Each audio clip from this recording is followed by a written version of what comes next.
ئەوەی بەڵێن نامەکە ڕاستەکەی ئەمن تا قانونم نەخوێند ئەموت لە فقی ئیسلامی جیاوازی هەیە چوار مەزهب هەیە و مەزاهبی تر و مامۆستایان شارەزان هەیە بەس کە قانونم خوێند وتم شکر بە شەریعەت چونکە قانون زۆر خلافات هەیە لەبەرەوە مامۆستا گیان وەڵای میش لە دکتۆرێکم پرسی شەوێ لەسەر ئەو نامەیە بەهای قانونی نامەکە ئەو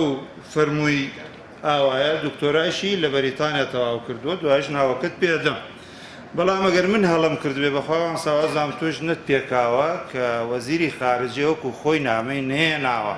بە ناو سەرۆکی ئەمریکا و بە ناو بەریتانیا و بە ناو مەجلسی ئەمن و تو ئەوخوا بە یعنی هەندێ ئارای خۆمان هەیە وامان لێ نەکرا هەندێ بنەما بخەینە ناولاوە ئەوە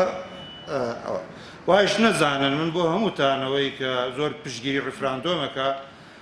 خۆزگە ئێمە بە هەڵەدا بچوایین ڕفراندۆم سەری بکردە ئەو کات خاوەن سەری نەگرتودا ئێمە دوایی کاک نێچیروان سەرۆکی حکوومەت و دەسەڵاتی سەرۆکی هەرێمیشی وەرگرت ڕازی بوو وەکو حکوومەتی هەرێم بەو محکەمەی بڕیاری محکەمەی داریەوە جوابی ئەو برادەرەی تریش کە جوابی خۆی وەربگرێ من نیم کە ڕازی بووم سەرۆکی حکوومەت کە سەرۆکایەتی هەرێمیشی کردووە ڕازی بووە بە بڕیاری محکەمەی فیدرالی عێراق کە ئەو نەتایجەی هەڵوەشاندووەتەوە بەڵام دەی هەڵپەساردن لای ماڵپەساردن وەخاوەر احترافی پێ ناکا بەسەر چاو ئەوە ئێمە نیین یعنی یەکێک ئەوەی باس کرد زۆر بە گژیان مەچنەوە حەقایق و هەمووشی بە تاریخ لامە کەی حکومەت بۆ ڕازی بوو کاک نێچیروان لە فەڕەنسا هاتۆ چیوت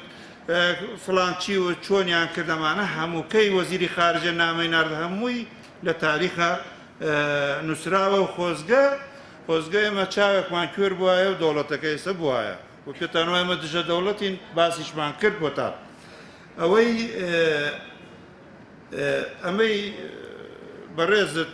لای ئەوانە اعترافی زمنی نین بە دەوڵەتی کوردیەوە حەقەوە مەساڵحی زمنین و شەڕی داعەشەوانەیە خۆزگای اعترافی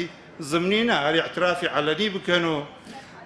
بەکێش بکرێ اعترافی عەلەنی لە هەر دەوڵەتێ بۆ دەوڵەتی ئێمە بکرێ دەوڵەتی کوردی ئێمە بەسەرەچین بۆ لای نەک بە قاچ بەسەر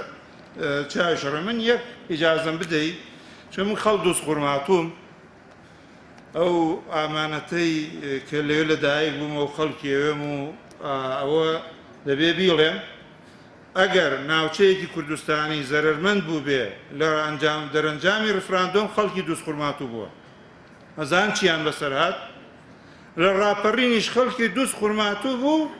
لە شایەتی عوسمانی حاجی مەحموود 11 ڕۆژ شەڕمان کرد 500 شەهیدماندا هیچ کەسێکەوەی نەکرد لەم ڕیفراندۆمیشە ئەوەی باجەکەیدا خەڵکی دۆست قورماتوو بوو ماڵیان تاڵان کرد دوکانەکانیان سوتاندن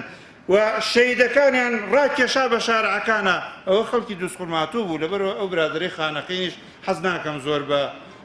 بینەوە حەماوەیەستێ و قسە بکە ئێمە باجماندا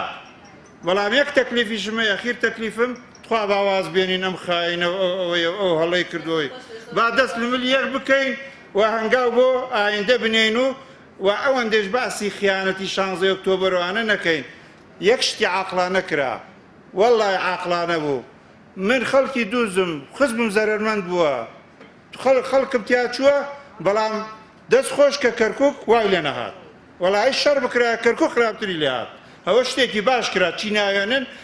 با وەکو کورد یەک غەڵەتمانەیە بەپەلە خیانەت مۆری خیانەت لە یەکە دەین ئەوە غەڵەتە با خیانەت بە عەلمی و بە دیراسە بێ وەسەلام